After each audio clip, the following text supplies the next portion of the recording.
الوصايا الذهبية للحصول على الدرجة النهائية في التعبير. التعبير فن يستطيع من خلاله الإنسان إظهار أفكاره وعواطفه بلغة سليمة وأساليب رائعة، وهو مجال للإبداع. فلا تحاول أن تقلد أحدا أو تستخدم أسلوب أحد آخر. من الأخطاء الشائعة الشطب أثناء الكتابة، وهذا خطأ يشوه شكل الموضوع.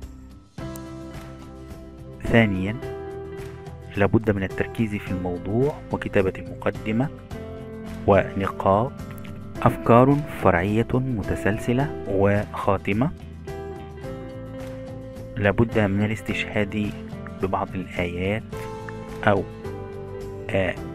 أبيات الشعر أو الحكمة، وهذا يدلل على مدى ثقافة من يكتب هذا الموضوع واطلاعه على هذه الشواهد.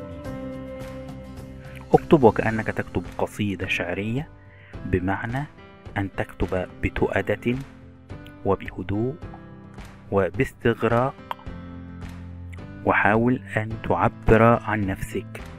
تجنب الأخطاء النحوية والإملائية، واعتبرها أخطاء في حق نفسك لا في حق اللغة العربية التي شرفها الله تبارك وتعالى بجعلها لغة القرآن.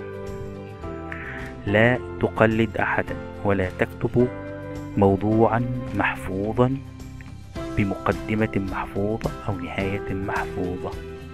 أظهر شخصيتك وإبداعك في موضوع التعبير. فمن يقيمك يقيم قدرتك على الإبداع والتعبير عن نفسك. استخدم اللغة العربية الفصحى بمفرداتها الواضحة السهلة الفهم، وتجنب استخدام أي ألفاظ